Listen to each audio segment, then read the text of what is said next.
Hi my dear children, welcome to my class. The last class we discussed about resistivity, conductivity, etc. What is conductivity? What is the equation for calculating conductivity? Conductivity, kappa is equal to 1 by R into L by A.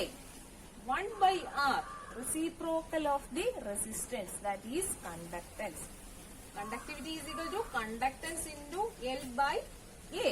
When L is equal to 1 centimeter, A is equal to 1 centimeter square, then kappa is equal to 1 by R. That is conductivity is equal to conductance. Then what is conductivity? Conductivity is the conductance offered by a conductor having unit length and unit area of cross section. Okay. Then what about an electrolytic solution?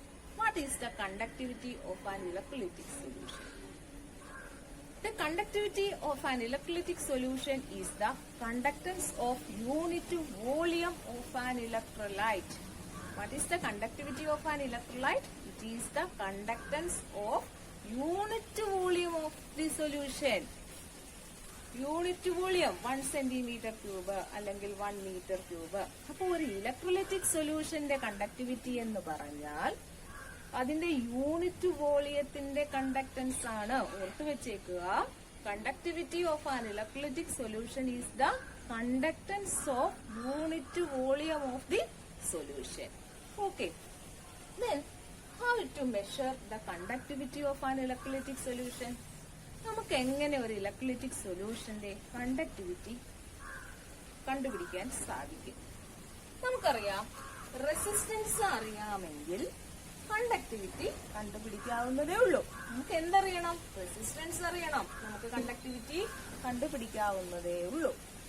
നമുക്കറിയാം, ഒരു resistance Wheatstone's bridge method വഴി നമുക്ക് കണ്ടുപിടിക്കാവുന്നതാണ്. Wheatstone's bridge method നിങ്ങൾ ഫിസിക്സിൽ പഠിച്ചിട്ടുള്ളതാണ്.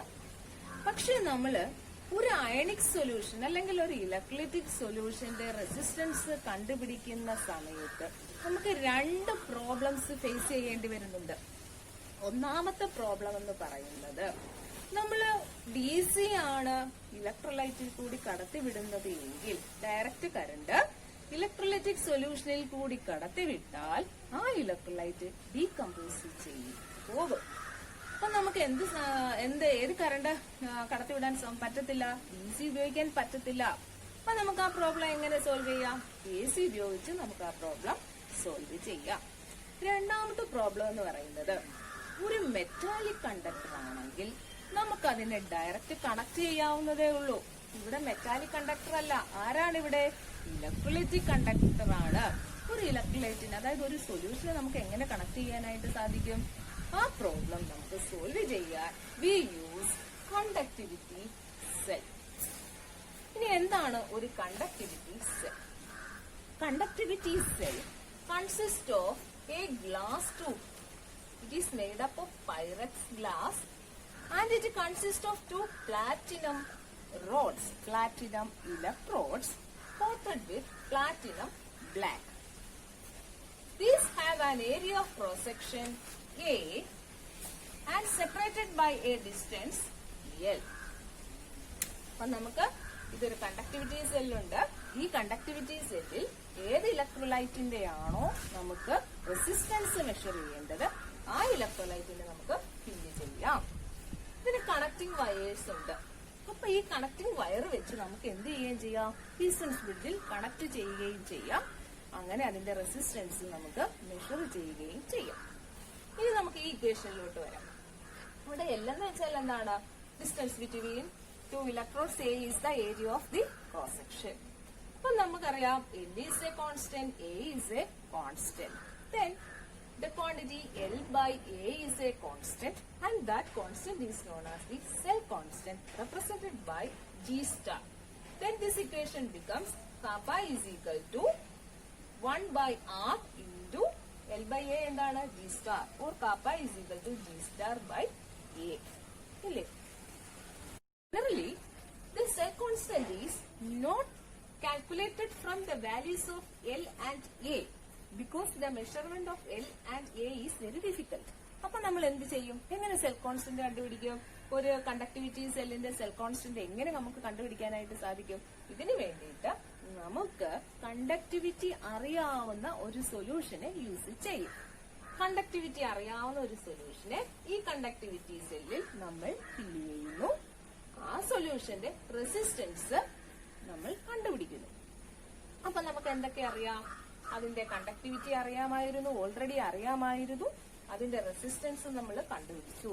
എങ്കിൽ നമുക്ക് അതിൽ നിന്ന് ആരെ കണ്ടുപിടിക്കാം? സെൽ കോൺസ്റ്റന്റ് കണ്ടുപിടിക്കാം. Cell constant G star is equal to kappa into R.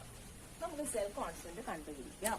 അപ്പൊ നമ്മള് ഒരു പർട്ടിക്കുലർ കണ്ടക്ടിവിറ്റി സെല്ലിന്റെ സെൽ കോൺസ്റ്റന്റ് നമ്മൾ കണ്ടുപിടിച്ചു. നമുക്ക് അതിനായിട്ട് ഞാൻ പറഞ്ഞല്ലോ, നമ്മൾ അതിനായിട്ട് ആരെയാണ് ഉപയോഗിക്കുന്നത്? നമുക്ക് കണ്ടക്ടിവിറ്റി അറിയാവുന്ന ഒരു ഇലക്ട്രോലൈറ്റിനെ ഉപയോഗിക്കുന്നത് എന്ന് പറഞ്ഞു.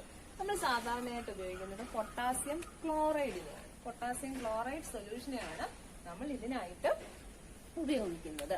അപ്പൊ നമ്മൾ അതിന്റെ സെൽ കോൺസ്റ്റന്റ് ഓൾറെഡി കണ്ടുപിടിച്ചു വെച്ചു. ഇനി ഏത് ഇലക്ട്രോലൈറ്റിന്റെ ആണോ റെസിസ്റ്റൻസ് കണ്ടുപിടിക്കേണ്ടത്, ആ ഇലക്ട്രോലൈറ്റിനെ നമ്മൾ ഈ കണ്ടക്ടിവിറ്റി സെല്ലിൽ ഫില്ല് ചെയ്ത് വെക്കുന്നു. അതിനുശേഷം നമ്മൾ എന്ത് ചെയ്യുന്നു? ഈ കണക്ടിംഗ് വയേഴ്സ് വഴി വീസ്റ്റൺസ് ബ്രിഡ്ജുമായി കണക്ട് ചെയ്യുന്നു. എന്താണ് വീസ്റ്റൺസ് ബ്രിഡ്ജ്? വീസ്റ്റൺസ് ബ്രിഡ്ജിൽ 4 റെസിസ്റ്റൻസുകളാണ് ഉള്ളത്. R1, R2, R3, R4. ഇതിൽ R2 എന്ന് പറയുന്ന റെസിസ്റ്റൻസ് അൺനോൺ റെസിസ്റ്റൻസ് ആണ്. അതായത് നമ്മൾ ഇവിടെ കണക്ട് ചെയ്ത് വെച്ചിരിക്കുന്നത് നമ്മുടെ കണ്ടക്ടിവിറ്റി സെല്ലാണ്. കണ്ടക്ടിവിറ്റി സെല്ലിൽ ആരെയാണ് നമ്മൾ ഫില്ല് ചെയ്തിരിക്കുന്നത്? നമുക്ക് ആരുടെയാണോ റെസിസ്റ്റൻസ് കണ്ടുപിടിക്കേണ്ടത് ആ സൊല്യൂഷനാണ് നമ്മൾ ഇവിടെ ഫില്ല് ചെയ്ത് വെച്ചിരിക്കുന്നത്. അതിന്റെ റെസിസ്റ്റൻസ് നമുക്ക് അൺനോൺ ആണ്. ഇവിടെ നമ്മൾ ആരെ കണക്ട് ചെയ്യുന്നു? കണ്ടക്ടിവിറ്റി സെല്ലിനെ കണക്ട് ചെയ്യുന്നു. അതിനുശേഷം ഈ R1, R3, R4 എന്ന് പറയുന്നത് നമുക്ക് നോൺ ആണ്. അതായത് ഈ റെസിസ്റ്റൻസുകൾ നമ്മൾ അഡ്ജസ്റ്റ് ചെയ്തുകൊണ്ട് ഇതിനെ നൾ പോയിന്റിൽ നിർത്തുന്നു. നൾ പോയിന്റ് നമുക്ക് ഇവിടെ ഡിറ്റക്ടർ ഉണ്ട്. ആ ഡിറ്റക്ടർ നോക്കി നമുക്ക് ഡിറ്റക്ട് ചെയ്യാവുന്നതാണ്. അപ്പൊ resistance R1, R3, R4 adjust ചെയ്തിട്ട് എന്ത് ചെയ്യും? നമ്മൾ അവിടെ നൾ പോയിന്റിൽ വരുത്തുന്നു.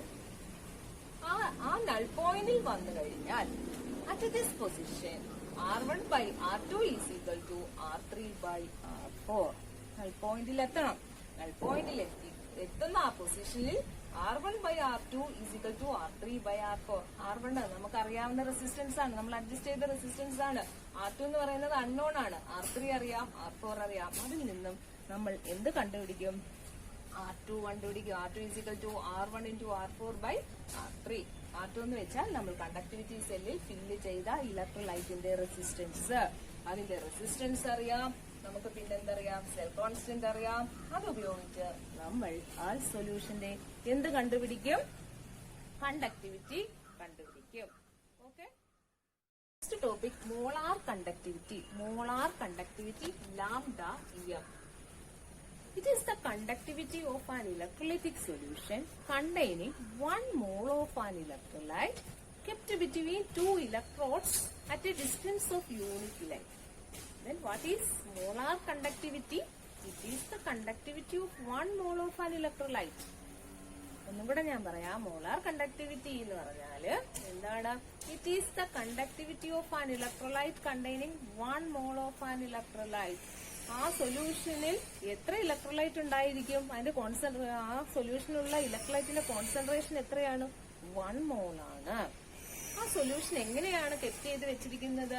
2 ഇലക്ട്രോഡുകളുടെ ഇടയ്ക്ക് യൂണിറ്റ് ലെങ്ത് ഡിസ്റ്റൻസിലായിരിക്കും ആ സൊല്യൂഷൻ കെപ്റ്റ് ചെയ്ത് വെച്ചിരിക്കുന്നത് കേട്ടോ. യൂണിറ്റ് ലെങ്തിന്റെ ഡിസ്റ്റൻസിലായിരിക്കും ആ 2 ഇലക്ട്രോഡുകളുടെ ഇടയ്ക്ക് ആ സൊല്യൂഷൻ നമ്മൾ കീപ്പ് ചെയ്ത് വെച്ചിരിക്കുന്നത്. It is the conductivity of an electrolyte. It is the conductivity of an electrolyte containing 1 mole of an electrolyte. Okay.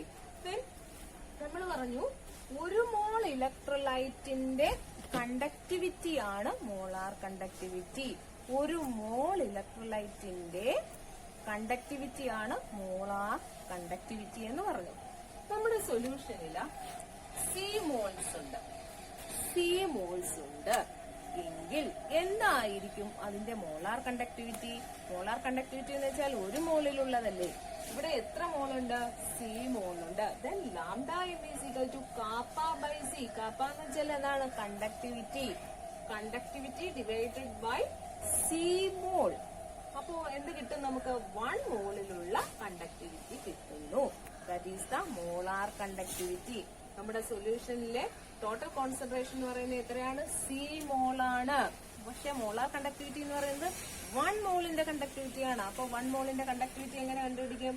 Conductivity per 1 മോൾ അല്ലേ? പെർ മോൾ, ഒരു മോളില്. That is kappa by C. മറ്റൊരു equation ആണ് lambda M is equal to kappa into 1000 divided by molarity. ഈ equation ഉപയോഗിച്ച് നമുക്ക് എന്ത് കണ്ടുപിടിക്കാം? മോളാർ കണ്ടക്ടിവിറ്റി കണ്ടുപിടിക്കാം.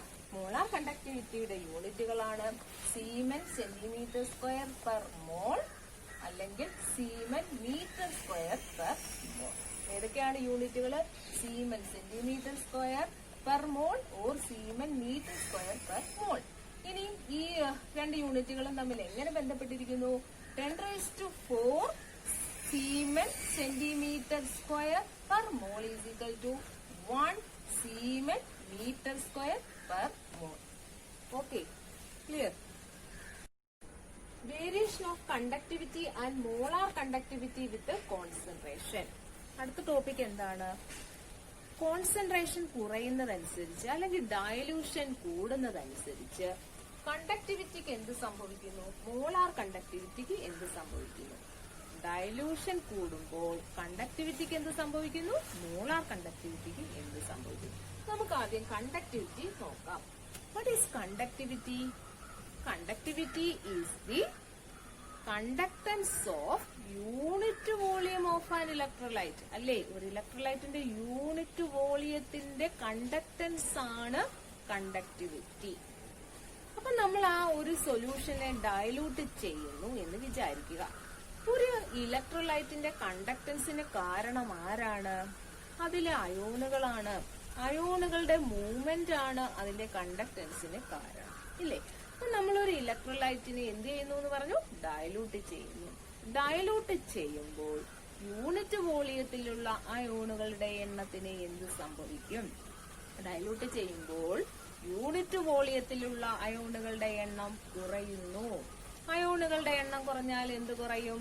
അതിന്റെ കണ്ടക്ടൻസ് കുറയും. അപ്പം സ്ട്രോങ് ഇലക്ട്രോലൈറ്റ് എടുത്താലും വീക്ക് ഇലക്ട്രോലൈറ്റ് എടുത്താലും ഡയലൂഷൻ നടത്തുമ്പോൾ യൂണിറ്റ് വോളിയത്തിലുള്ള അയോണുകളുടെ എണ്ണം കുറയുന്നു. അയോണുകളുടെ എണ്ണം കുറഞ്ഞാൽ അതിന്റെ കണ്ടക്ടൻസും കുറയുന്നു. അപ്പൊ നമുക്ക് എന്ത് പറയാം? On dilution the conductivity of an electrolyte decreases. Strong electrolyte ആയാലും വീക്ക് ഇലക്ട്രോലൈറ്റ് ആയാലും കണ്ടക്ടിവിറ്റി എന്ത് ചെയ്യുന്നു? Decreases on dilution. എന്തുകൊണ്ട്? On dilution the number of ions present per unit volume decreases. Clear? Then നമുക്ക് മോളാർ കണ്ടക്ടിവിറ്റിയുടെ വേരിയേഷൻ നോക്കാം. എന്താണ് molar conductivity? The conductivity of an electrolytic solution containing 1 mole of an electrolyte kept between 2 electrodes at a distance of unit length. അല്ലേ, ഒരു മോൾ electrolyte ഉള്ള ഒരു സൊല്യൂഷന്റെ കണ്ടക്ടിവിറ്റിയാണ് molar conductivity എന്ന് പറയുന്നത്, ഇല്ലേ? അപ്പം നമ്മൾ ആ സൊല്യൂഷനെ രണ്ട് ഇലക്ട്രോഡുകളുടെ ഇടയ്ക്ക് യൂണിറ്റ് ലെങ്ത് സെപ്പറേറ്റ് ചെയ്തിരിക്കുന്ന രണ്ട് ഇലക്ട്രോഡുകളുടെ ഇടയ്ക്കാണ് നമ്മൾ വെച്ചിരിക്കുന്നത്. അതിന്റെ area of cross section A ആണ്. അതിൽ നമ്മൾ വെച്ചിരിക്കുന്ന സൊല്യൂഷന്റെ വോളിയം എന്ന് പറയുന്നത് എത്രയാണ്? V ആണ്, ഇല്ലേ? അപ്പം നമ്മൾ രണ്ട് ഇലക്ട്രോഡുകളുണ്ട്. ഇലക്ട്രോഡുകളുടെ സെപ്പറേറ്റ് ചെയ്തിരിക്കുന്നത് L ഡിസ്റ്റൻസിലാണ്. Area of cross section A ആണ്. നമ്മൾ അവിടെ ഫില്ല് ചെയ്തിരിക്കുന്ന സൊല്യൂഷന്റെ വോളിയം V ആണ്. അപ്പൊ ആ V വോളിയത്തിൽ എത്ര ഇലക്ട്രോലൈറ്റ് വേണമെന്നേ ഉള്ളൂ? 1 മോൾ ഇലക്ട്രോലൈറ്റ് വേണമെന്നേ ഉള്ളൂ, ഇല്ലേ? ഇപ്പൊ സോഡിയം ക്ലോറൈഡിന്റെ 1 മോൾ സോഡിയം ക്ലോറൈഡ് സൊല്യൂഷൻ എനിക്ക് 1 ലിറ്ററിൽ ഉണ്ടാക്കാം, 2 ലിറ്റർ ഉണ്ടാക്കാം, ഇല്ലേ? 1 ലിറ്ററിൽ എത്ര വേണമെന്നേ ഉള്ളൂ? സോഡിയം ക്ലോറൈഡിന്റെ കോൺസെൻട്രേഷൻ 1 മോൾ. 2 ലിറ്ററിലാണെങ്കിലും എത്ര വേണമെന്നേ ഉള്ളൂ? 1 മോൾ വേണമെന്നേ ഉള്ളൂ. അപ്പൊ നമുക്ക് ഈ ഇക്വേഷനിലോട്ട് നോക്കി. Lambda M is equal to kappa into A by L. ഇവിടെ എൽ എന്ന് പറയുന്നത് എന്താണ്? ഡിസ്റ്റൻസ്, യൂണിറ്റ് ഡിസ്റ്റൻസിലാണ് വെച്ചിരിക്കുന്നത്. എ എന്ന് പറയുന്നത് അവിടെ എന്താണ്? ശരിക്കും നമ്മൾ എടുത്തിരിക്കുന്ന ആ സൊല്യൂഷന്റെ വോളിയം അല്ലേ അവിടെ ഏരിയ ഓഫ് ക്രോസ് സെക്ഷൻ എന്ന് പറയുന്നത്. അപ്പൊ ആ ഇക്വേഷൻ എന്തായിട്ട് മാറും? Lambda M is equal to kappa into V. L 1 ആയി. എ എന്ന് പറയുന്നത് എന്താവും? Volume of the solution containing 1 mole of the electrolyte. അപ്പൊ ഈ ഇക്വേഷനിലോട്ട് നമുക്ക് നോക്കിയിട്ട് മോളാർ കണ്ടക്ടിവിറ്റിക്ക് ഡയലൂഷൻ വരുമ്പോൾ എന്ത് സംഭവിക്കുന്നു എന്ന് നോക്കാം. Lambda M is equal to kappa into V. Kappa എന്താണ്? കണ്ടക്ടിവിറ്റി. കണ്ടക്ടിവിറ്റിയും ഡയലൂഷനും തമ്മിലുള്ള റിലേഷൻ എന്താണ്? ഡയലൂട്ട് ചെയ്യുമ്പോൾ കണ്ടക്ടിവിറ്റി കുറയുന്നു. അപ്പൊ ഈ ടേം ഇവിടെ കുറയുന്നു, കണ്ടക്ടിവിറ്റി കുറയുന്നു. വോളിയമോ? ഡയലൂട്ട് ചെയ്യുന്തോറും വോളിയത്തിന് എന്ത് സംഭവിക്കും? വോളിയം കൂടിക്കൊണ്ടേയിരിക്കും. ആ ഇലക്ട്രോലൈറ്റിക് സൊല്യൂഷന്റെ വോളിയം കൂടിക്കൊണ്ടേയിരിക്കും. എത്ര വോളിയം കൂടിയാലും ആ സൊല്യൂഷനിൽ എത്രയായിരിക്കും ഇലക്ട്രോലൈറ്റിന്റെ കോൺസെൻട്രേഷൻ? 1 മോൾ ആയിരിക്കും അല്ലേ? അതിന്റെ കോൺസെൻട്രേഷൻ മാറുന്നില്ല. പക്ഷെ നമ്മൾ ഡയലൂട്ട് ചെയ്യുന്തോറും അതിന്റെ എന്ത് കൂടുന്നു? വോളിയം കൂടുന്നു. അപ്പൊ ഇവിടെ കണ്ടക്ടിവിറ്റി കുറയുന്നു, ബട്ട് വോളിയം ഇൻക്രീസസ്. ഇവിടെ കണ്ടക്ടിവിറ്റിക്ക് ഉണ്ടാകുന്ന ഡിക്രീസിനേക്കാളും കൂടുതലാണ് വോളിയത്തിൽ ഉണ്ടാകുന്ന ഇൻക്രീസ്. അപ്പൊ ഇവിടെ ആരാക്കാണ് കൂടുതൽ? ഇൻക്രീസ് ആണ് കൂടുതൽ. അപ്പൊ മോളാർ കണ്ടക്ടിവിറ്റിക്ക് എന്ത് സംഭവിക്കും? On dilution molar conductivity increases. Because എന്തുകൊണ്ടാണ് മോളാർ കണ്ടക്ടിവിറ്റി കൂടാൻ കാരണം? വോളിയം കൂടുന്നു. വോളിയം കൂടുന്നത് കൊണ്ട് എന്ത് കൂടുന്നു? മോളാർ കണ്ടക്ടിവിറ്റി കൂടുന്നു. ഇപ്പൊ സ്ട്രോങ് ഇലക്ട്രോലൈറ്റ് ആയാലും വീക്ക് ഇലക്ട്രോലൈറ്റ് ആയാലും ഡയലൂട്ട് ചെയ്യുന്നതോറും എന്ത് കൂടിക്കൊണ്ടിരിക്കും? വോളിയം കൂടിക്കൊണ്ടേയിരിക്കും. അതുകൊണ്ട് സ്ട്രോങ് ഇലക്ട്രോലൈറ്റ് ആയാലും വീക്ക് ഇലക്ട്രോലൈറ്റ് ആയാലും അതിന്റെ മോളാർ കണ്ടക്ടിവിറ്റി എന്ത് ചെയ്തുകൊണ്ടേയിരിക്കും? ഇൻക്രീസ് ചെയ്തുകൊണ്ടേയിരിക്കും. നമുക്കിത് ഗ്രാഫിക്കൽ റിപ്രസെന്റേഷൻ വഴി എക്സ്പ്ലെയിൻ ചെയ്യാം. എക്സ് ആക്സിസിൽ നമ്മൾ കോൺസ്റ്റന്റ് C⁻1/2 അല്ലെങ്കിൽ √C. വൈ ആക്സിസിൽ നമ്മൾ molar conductivity that is lambda M എടുത്തിരിക്കുന്നു. KCl എന്ന് പറയുന്നത് പൊട്ടാസ്യം ക്ലോറൈഡ് സ്ട്രോങ് ഇലക്ട്രോലൈറ്റ് ആണ്. സ്ട്രോങ് ഇലക്ട്രോലൈറ്റിന് നമുക്കൊരു സ്ട്രെയിറ്റ് ലൈൻ കിട്ടിയിരിക്കുന്നു. നോക്കിയേ, ലെഫ്റ്റിലോട്ട് വരുംതോറും കോൺസെൻട്രേഷൻ കുറഞ്ഞു വരികയാണ് ഇല്ലേ? നോക്കിയാൽ മനസ്സിലാവും, ലെഫ്റ്റിലോട്ട് വരുംതോറും കോൺസെൻട്രേഷൻ കുറയുന്നു. അതായത് ഡയലൂഷൻ കൂടുന്നു. അപ്പൊ നോക്കിയേ, ഡയലൂഷൻ കൂടുന്തോറും അതിന്റെ മോളാർ കണ്ടക്ടിവിറ്റി എന്ത് ചെയ്യുന്നു? കൂടുന്നു. അപ്പൊ സ്ട്രോങ് ഇലക്ട്രോലൈറ്റിന്റെ കേസിൽ മോളാർ കണ്ടക്ടിവിറ്റി കൂടുന്നു, ഡയലൂഷൻ കൂടുന്നതനുസരിച്ച്. ഇനി വീക്ക് ഇലക്ട്രോലൈറ്റ് എടുത്ത് നോക്കിയേ. ഇവിടെ വീക്ക് ഇലക്ട്രോലൈറ്റ് ആരെയാണ് എടുത്തിരിക്കുന്നത്? അസറ്റിക് ആസിഡിനെയാണ് എടുത്തിരിക്കുന്നത്. വീക്ക് ഇലക്ട്രോലൈറ്റ് ആണ്. അതിന്റെ കേസ് നോക്കിയേ, ഡയലൂഷൻ കൂടുന്തോറും എന്ത് കൂടുന്നുണ്ട്? മോളാർ കണ്ടക്ടിവിറ്റി കൂടുന്നുണ്ട്. അപ്പൊ വീക്ക് ഇലക്ട്രോലൈറ്റ് ആയാലും സ്ട്രോങ് ഇലക്ട്രോലൈറ്റ് ആയാലും ഡയലൂഷൻ കൂടുന്നതനുസരിച്ച് അതിന്റെ മോളാർ കണ്ടക്ടിവിറ്റി കൂടിക്കൊണ്ടേ ഇരിക്കും. ക്ലിയർ? നമ്മൾ പറഞ്ഞു സ്ട്രോങ് ഇലക്ട്രോലൈറ്റ് ആയാലും വീക്ക് ഇലക്ട്രോലൈറ്റ് ആയാലും ഡയലൂഷൻ കൂടുന്നതനുസരിച്ച് മോളാർ കണ്ടക്ടിവിറ്റിയും കൂടുന്നു എന്ന് പറഞ്ഞു. ഇനി എന്തുകൊണ്ടാണ് മോളാർ കണ്ടക്ടിവിറ്റി കൂടുന്നത്? നമുക്ക് സ്ട്രോങ് ഇലക്ട്രോലൈറ്റിന്റെ കേസ് എടുക്കാം. നമുക്കറിയാം, ഒരു ഇലക്ട്രോലൈറ്റിന്റെ കണ്ടക്ടൻസിന് കാരണം അയോണുകളുടെ മൂവ്മെന്റ് ആണ് ഇല്ലേ? What are strong electrolytes? Strong electrolytes എന്ന് വെച്ചാൽ എന്താണ്? That completely dissociate in to ions in solution. Full എന്തായിട്ട് മാറും? അത് അയോൺസ് ആയിട്ട് മാറുന്നവരാണ് സ്ട്രോങ് ഇലക്ട്രോലൈറ്റ് എന്ന് പറയുന്നത്. അപ്പൊ ഡയലൂഷൻ നടക്കും തോറും ഈ അയോണുകൾ തമ്മിലുള്ള അകലം കൂടും ഇല്ലേ? നമ്മളിപ്പോ പൊട്ടാസ്യം ക്ലോറൈഡ് എടുത്തു, അതിൽ അയോൺസ് ഏതൊക്കെയാണ്? K+Cl- ആണ്. ഡയലൂഷൻ എന്ന് വെച്ചാൽ എന്താണ്? Adding water. നമ്മൾ ഇതിനകത്തോട്ട് വാട്ടർ ആഡ് ചെയ്യും തോറും എന്ത് ചെയ്യുന്നു? ഇത് തമ്മിലുള്ള ഡിസ്റ്റൻസ് കൂടിക്കൂടി വരും. ഡിസ്റ്റൻസ് കൂടുമ്പോൾ ഇന്റർ അയോണിക് അട്രാക്ഷൻ എന്ത് ചെയ്യും? കുറയും. അപ്പൊ ഇന്റർ അയോണിക് അട്രാക്ഷൻ കുറയുമ്പോൾ ഈ അയോൺസിന് ഫ്രീ ആയിട്ട് എന്ത് ചെയ്യാൻ പറ്റും? മൂവ് ചെയ്യാൻ കഴിയുന്നു. അങ്ങനെ അതിന്റെ കണ്ടക്ടൻസ്. അപ്പൊ എന്തുകൊണ്ടാണ് സ്ട്രോങ് ഇലക്ട്രോലൈറ്റ്സിന്റെ മോളാർ കണ്ടക്ടിവിറ്റി കൂടാൻ കാരണം? On dilution the inter-ionic attraction decreases, so the ions can move freely. അതുകൊണ്ടാണ് സ്ട്രോങ് ഇലക്ട്രോലൈറ്റ്സ് എന്ത് ചെയ്യുന്നത്? സ്ട്രോങ് ഇലക്ട്രോലൈറ്റ്സിന്റെ മോളാർ കണ്ടക്ടിവിറ്റി ഡയലൂഷൻ അനുസരിച്ച് കൂടുന്നത്. ഇനി നമുക്ക് ഈ ഗ്രാഫിലോട്ട് നോക്കിയേ. നമ്മൾ എക്സ് ഡയറക്ഷനിൽ ആരെയാണ് എടുത്തിരിക്കുന്നത്? C⁻1/2. വൈ ഡയറക്ഷനിൽ ആരെയാണ് എടുത്തിരിക്കുന്നത്? ലാംഡ എമ്മിനെയുമാണ് എടുത്തിരിക്കുന്നത്. നമുക്ക് സ്ട്രോങ് ഇലക്ട്രോലൈറ്റ്സിന്റെ കേസിൽ ഒരു സ്ട്രെയിറ്റ് ലൈനുമാണ് കിട്ടിയിരിക്കുന്നത്. അപ്പൊ ഇത് നോക്കി നമുക്ക് സ്ട്രെയിറ്റ് ലൈനിന്റെ ഇക്വേഷൻ എഴുതിക്കൂടെ? എങ്ങനെ എഴുതും? സ്ട്രെയിറ്റ് ലൈനിന്റെ ഇക്വേഷൻ എന്താണ്? y = mx + c എന്നാണ് സ്ട്രെയിറ്റ് ലൈനിന്റെ ഇക്വേഷൻ. വൈ ഡയറക്ഷനിൽ ആരെയാണ് നമ്മൾ എടുത്തിരിക്കുന്നത്? Lambda M. എക്സ് ഡയറക്ഷനിൽ ആരെയാണ് നമ്മൾ എടുത്തിരിക്കുന്നത്? എക്സ് ഡയറക്ഷനിൽ C⁻1/2 എങ്കിൽ ഇന്റർസെപ്റ്റ് നമ്മൾ ഈ സ്ട്രേറ്റ് ലൈന് എന്ത് ചെയ്യണം, എക്സ്ട്രാപോളേറ്റ് ചെയ്യണം. അപ്പൊ നമുക്ക് ഇവിടെ ഒരു ഇന്റർസെപ്റ്റ് കിട്ടത്തില്ലേ, അതിനെ നമുക്ക് എങ്ങനെ റെപ്രസെന്റ് ചെയ്യാം, ലാംഡ m0 എന്ന് റെപ്രസെന്റ് ചെയ്യാം. അപ്പൊ ഇന്റർസെപ്റ്റിനെ നമുക്ക് എന്തെഴുതാം, ലാംഡ m0 എന്ന് നമുക്ക് റെപ്രസെന്റ് ചെയ്യാം. ഇനി ഒരു സ്ലോപ്പ് കാണും, ഈ ഗ്രാഫിന് സ്ലോപ്പ് കാണും. ആ സ്ലോപ്പ് എന്താണ്, -a എന്നും എഴുതാം. അപ്പൊ നമുക്ക് ഈ ഗ്രാഫിന്റെ സ്ട്രേറ്റ് ലൈനിന്റെ ഇക്വേഷൻ നമ്മൾ എഴുതുന്നു. y = mx + c. y എന്ന് പറയാം, y ഡയറക്ഷനിൽ നമ്മൾ എടുത്തത് ലാംഡ m, x ഡയറക്ഷനിൽ എടുത്തത് c⁻1/2. ഈ സ്ട്രേറ്റ് ലൈനെ നമ്മൾ എക്സ്ട്രാപോളേറ്റ് ചെയ്താൽ ഇന്റർസെപ്റ്റ് ചെയ്യുന്ന പോയിന്റ് ലാംഡ m0, പിന്നെ അതിന്റെ സ്ലോപ്പ് എന്ന് പറയുന്നത് -a ആയിരിക്കും.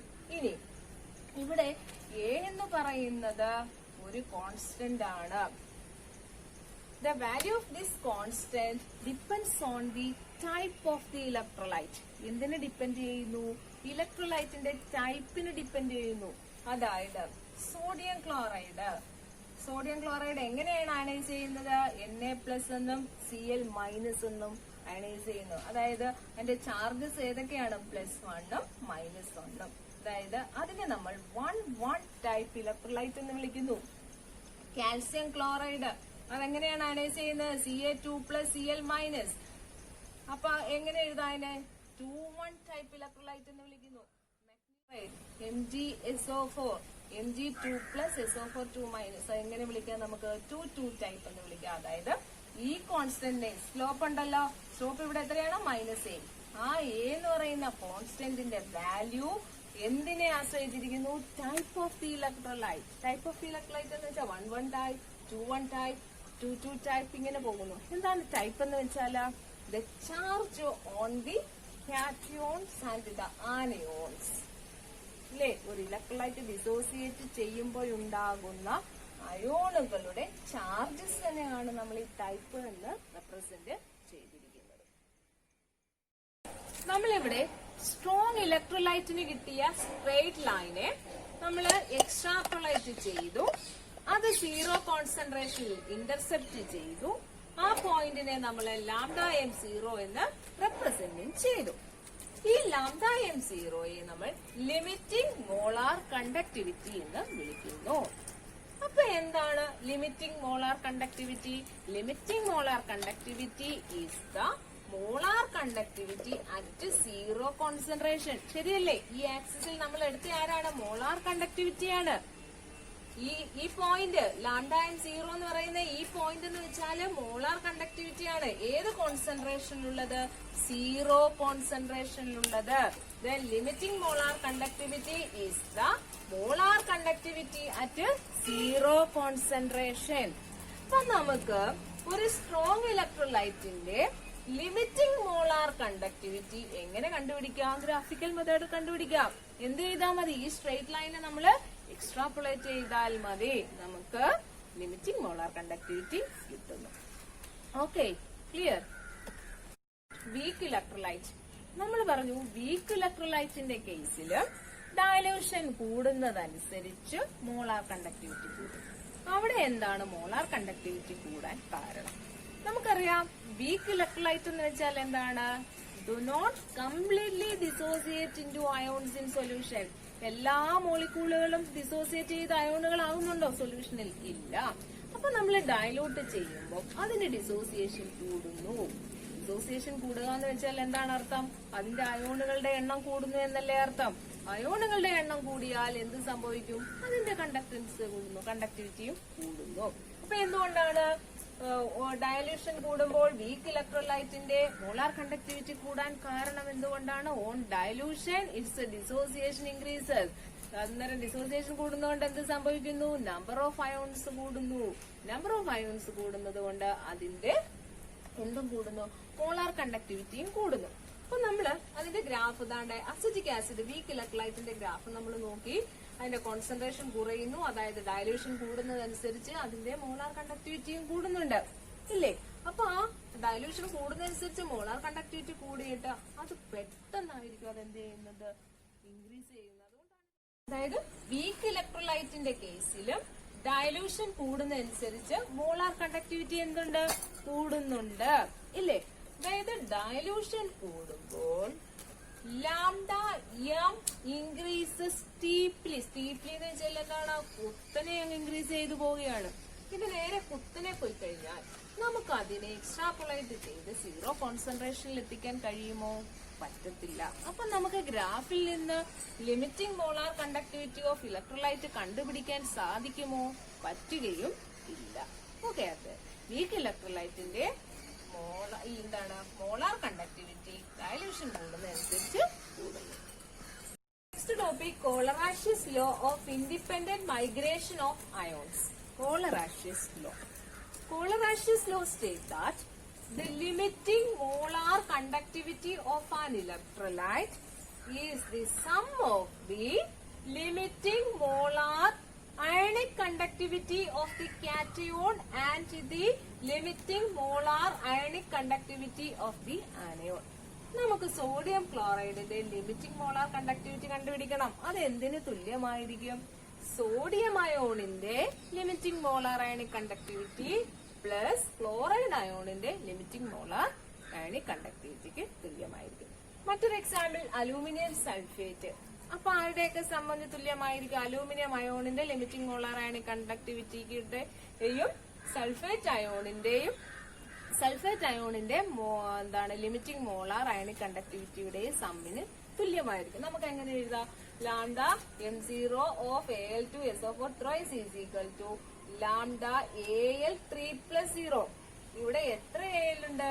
2 ഉണ്ട്. then 2 plus limiting molar ionic conductivity of sulphate ion. എത്ര സൾഫേറ്റ് ഉണ്ട്? 3. അതുകൊണ്ട് നമ്മളിവിടെ 3 കൊണ്ട് മൾട്ടിപ്ലൈ ചെയ്തിരിക്കും. then applications of Colerat's law. First application, to calculate the limiting molar conductivity of weak electrolyte.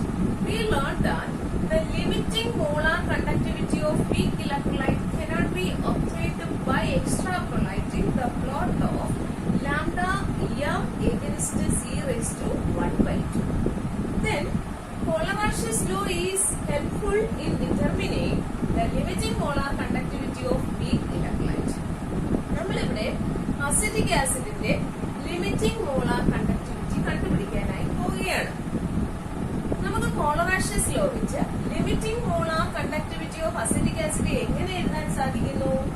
Limiting molar ionic conductivity of acetate ion plus limiting molar ionic conductivity of H+ ion. അങ്ങനെയല്ലേ എഴുതുന്നത്?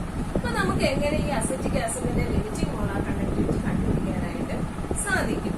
അതിനായി നമ്മള് മറ്റ് 3 strong ഇലക്ട്രോലൈറ്റുകളുടെ limiting molar conductivity values ഉപയോഗിക്കുന്നു. Acetic ആസിഡിന്റെ limiting molar conductivity കണ്ടുപിടിക്കാനായി നമ്മള് സ്ട്രോങ് ഇലക്ട്രോലൈറ്റ്സുകളായ sodium acetate, HCl, sodium chloride ഇതിന്റെ ലിമിറ്റിംഗ് മോളാർ കണ്ടക്ടിവിറ്റി വാല്യൂസ് ആണ് ഉപയോഗിക്കുന്നത്. നമുക്ക് എങ്ങനെ അത് ചെയ്യാൻ സാധിക്കും? Colerat's law വെച്ച് limiting molar conductivity of sodium acetate എങ്ങനെ എഴുതാൻ കഴിയുന്നു?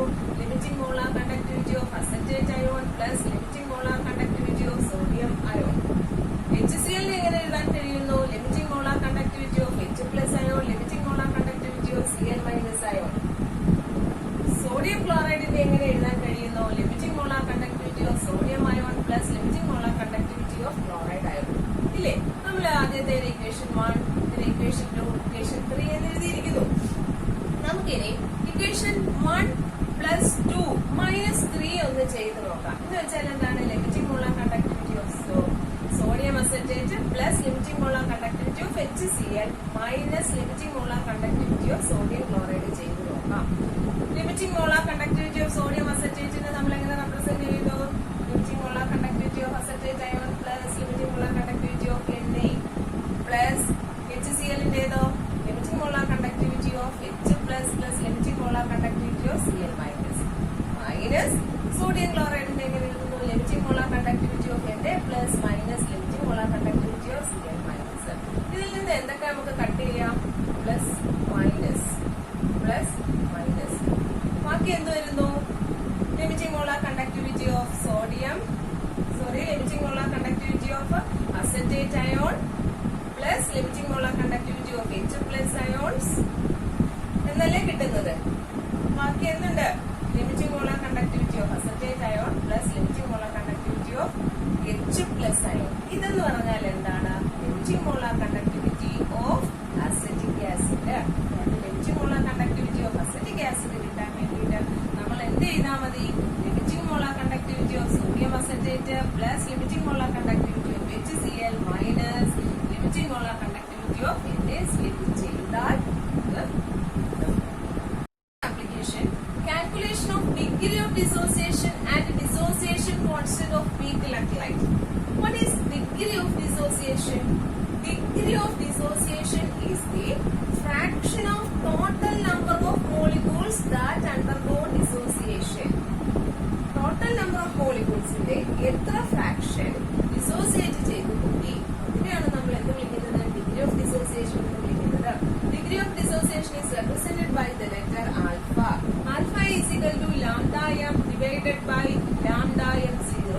That is, it is the ratio of the molar conductivity into the limiting molar conductivity. നമുക്ക് weak electrolyte limiting molar conductivity Polaractis law വെച്ചല്ലേ നമുക്ക് കണ്ടുപിടിക്കാൻ പറ്റുകയുള്ളൂ. Then dissociation constant of weak electrolyte. Dissociation constant of weak electrolyte is represented by the letter Ka. Dissociation constant Ka and degree of dissociation alpha is related by the relation Ka is equal to C alpha square divided by 1 minus alpha. Substituting the value of alpha, we get Ka is equal to C into lambda m square divided by lambda m0 into lambda m0 minus lambda m, where C is the concentration.